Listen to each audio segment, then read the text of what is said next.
আজকে আবারও রাহাদের আব্বু রান্না করেছে আর আমি এদিক করে পেঁয়াজ ডালা দিচ্ছি। হাত ধুচ্ছে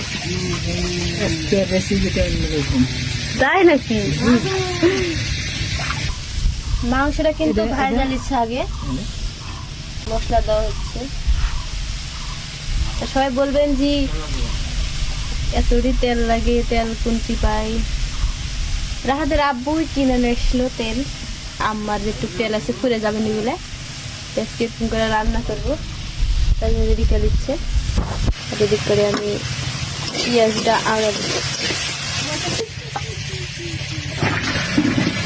মাখায় নিল, মনে বলছে যে মাংসটা হয়ে গেছে। মাংসটা এখন দিয়ে দিচ্ছে।